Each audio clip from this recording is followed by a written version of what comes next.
little note or warning, kining atong pagbasa, kining atong Ebanghelyo ron, dili ni sayon. Sayon ron siya basahon, kay simple raman ang in English ni St. John. Pero ang iyang mensahe, ang iyang meaning, daghan kayo o ang gulo. Muna nga, we have to be very careful as well in reading. Okay. Padayon ta, verse 24. Kung sa may gisulti ni Jesus, follow up to what he has already said earlier. Whoever does not love me, does not take my words. Yet the word you hear is not mine, but of the Father who sent me. Okay? So, morning ron, ang pulong na nahimong tao, nahimong spokesperson. Siya ang nagpamakba. Siya ang pulong ang kanihiyay sa Old Testament, mao ang gilitok sa mga propeta. Karon nahimong tao pulong. But the word himself says, is not mine, but the Father's. Nga naman, amahan man mo'y nagsulti. Kinsa may gisulti sa amahan, ang iyang anak. So, mao ni karon ang sa mga humble dimensions of the dimension of humility in the person of the Son, the Word made flesh. Okay? And what he says, that's the reason why there is always the Father. And kung sa iya magsulti, sa amahan man.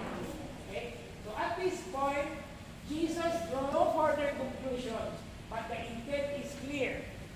Giving Jesus' words is a criterion of loving and belonging to Him. Okay?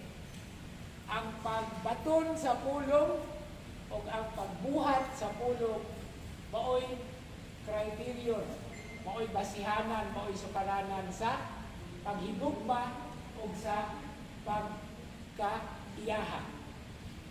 Okay? So the Word become flesh, the Word made flesh, the flesh is now the action. The Word translated into concrete actions. Now from all this, contracted here into my words, no one is excluded. Walay di chakwera. Apil tanan. Okay? No one is excluded.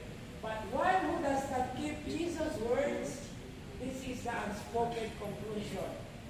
Excludes himself or herself from seeing the risen one and from lasting fellowship with him and the Father.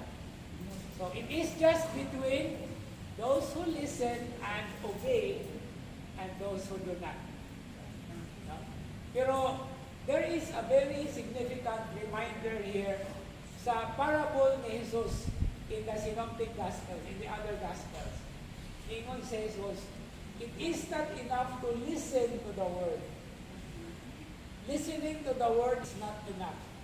Because when you listen to the Word, you have to put it into action. So not all who listen actually are part, because the criterion and the judgment is how have you put into action what you have heard.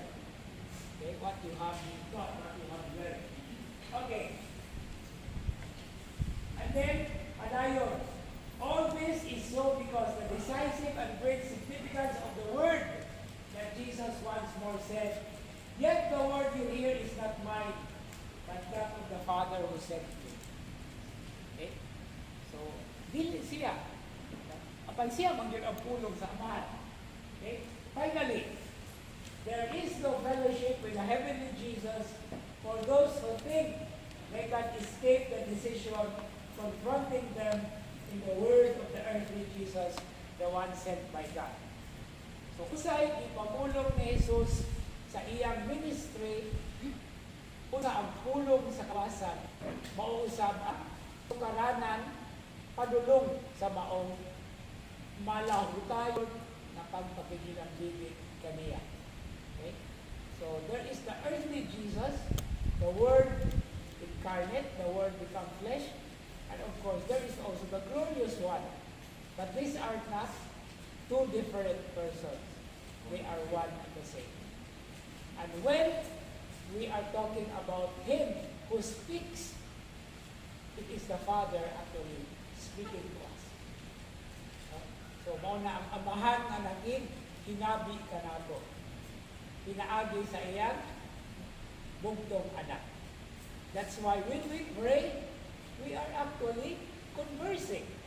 Nagiginabi ta o nagiginabi sa siya nato. Okay? How do we pray? How did Jesus teach His disciples and us to pray? The first words are, Our Father. He's embracing. And we always look up in heaven. I don't know if you make choreographies to your prayer. Our Father who art in heaven. So, naghangad yun yung anak. Of course, open is anak. Dagan kay issue anak in heaven. Our Father who art in heaven. So, ang atong pag-ampo, kanunay yun yung direksyon nito sa langit.